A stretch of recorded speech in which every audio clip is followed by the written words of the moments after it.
پی آئی اے کی تباہی میں ہم سب نے حصہ ڈالا۔ پی آئی اے میں پچھلے 30 سالوں میں اندھا دھند بھرتیاں ہوئی۔ وزیر نجکاری عبدالعلیم خان کا سینٹ میں جواب، کہا یقین دلاتا ہوں پی آئی اے کی نجکاری میں شفافیت رکھوں گا۔ قرۃ العین مری کا کہنا تھا کہ نجکاری میں غیر ضروری جلد بازی دکھائی جا رہی ہے۔ کی نجکاری پر ارکان سینٹ کا اظہار تشویش، سینیٹر قرۃ العین مری نے معاملہ اٹھا دیا، کہا ہمیں پی آئی اے کی نجکاری کرنے کی بہت جلدی ہے، نجکاری کے بجائے سرکاری ایئر لائن میں بہتری لائی جائے۔ ہمیں پرائیویٹائزیشن کی اتنی جلدی لگی پڑی ہے کہ کوئی انفارمیشن شیئرنگ نہیں ہو رہی، کوئی ٹرانسپیرنسی نہیں ہے۔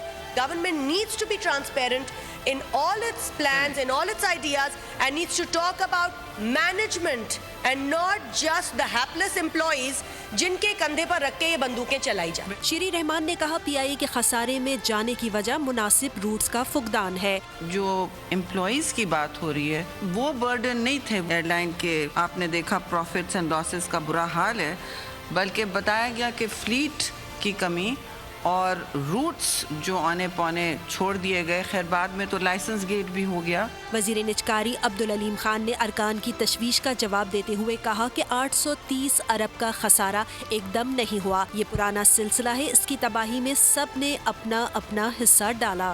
یہ خسارہ جو ہے یہ پچھلے 1 مہینے میں یا 6 مہینے میں یا سال میں تو نہیں ہوا، یہ خسارہ جو 830 ارب روپے اب ہے، یہ ہم نے کئی دہائیاں لگائی ہیں اس کو یہاں تک لانے کے لیے، اس میں سب نے اپنا اپنا حصہ ادا کیا۔ عبدالعلیم خان نے کہا افسوس سے کہنا پڑتا ہے پی آئی اے اب اس طرح نہیں چل سکتی۔ انہوں نے بتایا نجکاری کے بعد بھی ملازمین 3 سال کام کرتے رہیں گے۔